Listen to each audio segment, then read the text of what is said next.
आज हम लोग नेक्स्ट वीडियो में पढ़ेंगे SAR ऑफ थायराइड डायूरेटिक्स। ठीक है, तो सबसे पहले हम लोग इसके स्ट्रक्चर की तरफ आते हैं। ये है हमारे पास थायराइड डायूरेटिक का जनरल स्ट्रक्चर। ठीक है, इसमें हमारे पास एक तो बेंजीन रिंग इन्वॉल्व होता है। ठीक है, उसके अलावा हमारे पास इसके साथ ये जो ग्रुप जो है ये मोइटी इन्वॉल्व होती है। ठीक है, NH2SO2। ठीक है, उसके अलावा हमारे पास जो है वो एक बेंजीन रिंग है और एक हमारे पास पिरिडीन रिंग है। पिरिडीन रिंग जिसमें हमारे पास 2 नाइट्रोजन अटैच होते हैं। ठीक है, 1/4 पोजीशन पे। और उसके बाद हमारे पास है SO2, ये हमारे पास है। उसके बाद हम लोग आते हैं, पहले SAR स्टडी करने के लिए सबसे पहले हम लोगों को जो है वो इसका जो मेन स्ट्रक्चर है वो अच्छी तरह से लर्न करना होगा। ठीक है, उसके बाद हम लोग देखते हैं ये इसका जनरल स्ट्रक्चर है। ठीक है, थायराइड डायूरेटिक। अब थायराइड डायूरेटिक हमारे पास बेसिकली हैं कौन से, क्लोरोथायराइड और हाइड्रोक्लोरोथायराइड। अच्छा, सबसे पहले कि इन दोनों में कोई इतना ख़ास डिफरेंस नहीं है। इसको लर्न करने का बहुत ही सिंपल तरीका है, वो ये है कि आप ये स्ट्रक्चर सिर्फ लर्न करें और उससे ये स्ट्रक्चर्स खुद बनाएं। वो कैसे बनाएंगे आप देखें।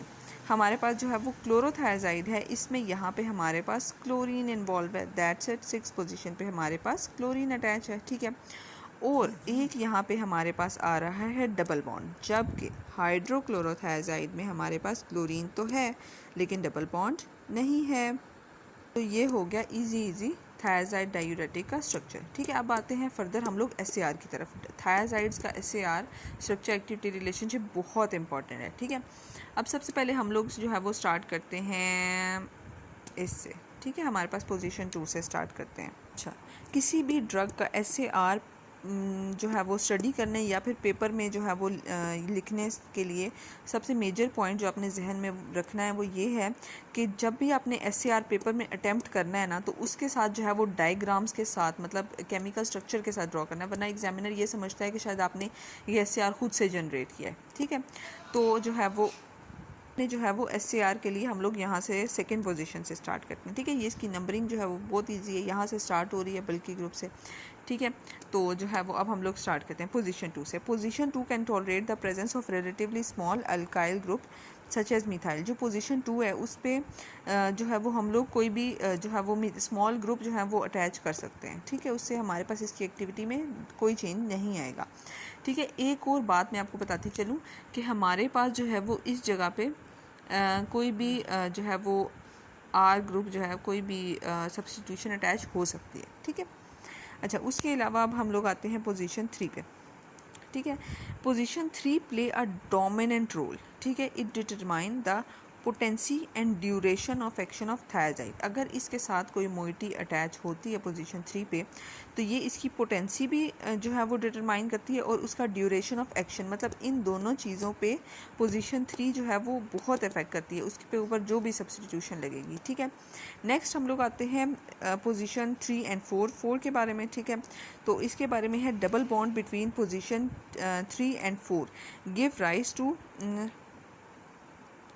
3,4 dihydro structural analogue having 10 times more potency. अगर हमारे पास जो है वो डबल बॉन्ड होगा पोजीशन 3 और 4 के दरमियान, जैसे कि हमारे पास क्लोरोथायराइड के दरमियान है, तो हमारे पास इसका मतलब ये है कि हाइड्रोक्लोरोथायराइड से जो क्लोरोथायराइड है वो 10 टाइम्स मोर जो है वो डायूरेटिक उसकी पोटेंसी है, मतलब वो मोर डायूरेसिस करती है। ठीक है, तो ये जो डबल बॉन्ड है ये बहुत ही ज़्यादा इंपॉर्टेंट है उसकी डायूरेटिक एक्टिविटी में। नेक्स्ट हम लोग आते हैं नेक्स्ट पॉइंट की तरफ। Lipophilic moiety at C3 enhance the diuretic potency. ठीक है, अगर हमारे पास C3 पे, ठीक है, अगर यहाँ पे कोई लिपोफिलिक ग्रुप अटैच हो जाए, ठीक है, तो वो भी इसकी डायूरेटिक पोटेंसी को इन्हांस कर देगा। Next, direct substitution at position 4, 5 और 8 with alkyl group in diminish diuretic activity. अगर हमारे पास पोजीशन 4, 5 या 8, ठीक है, पोजीशन 4, 5 या 8 पे डायरेक्टली हम लोग कोई अल्काइल ग्रुप, कोई मिथाइल ग्रुप अटैच करेंगे तो उसकी एक्टिविटी डिक्रीज़ हो जाएगी। ठीक है, उसके बाद हम लोग पोजीशन 6 पे आते हैं। पोजीशन 6 भी जो है वो बहुत क्रिटिकल है।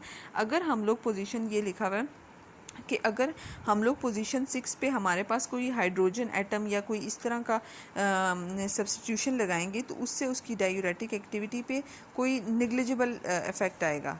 ठीक है, या निग्लिजिबल उसका इफेक्ट आएगा। लेकिन अगर हम लोग जो है वो CF3 या कोई भी क्लोरीन लगाएंगे तो उससे जो है वो उसकी डायूरेटिक एक्टिविटी पे काफ़ी ज़्यादा इफेक्ट आएगा। मतलब जैसे हम लोगों ने यहाँ पे क्लोरीन अटैच किया है, ठीक है, 6 पोजीशन पे, तो उससे उसकी डायूरेटिक एक्टिविटी अच्छी हो गई है, वो फार्माकोलॉजिकली एक्टिव हो गया है। लास्ट हमारे पास last but not the least हम लोग पोजीशन 7 पे हैं, ठीक है। उसके इसमें हमारे पास क्या है, द प्रेजेंस ऑफ सल्फोनामाइड जो है वो हमारे पास बहुत इंपॉर्टेंट है इसकी एक्टिविटी में, and creates activity in the molecule.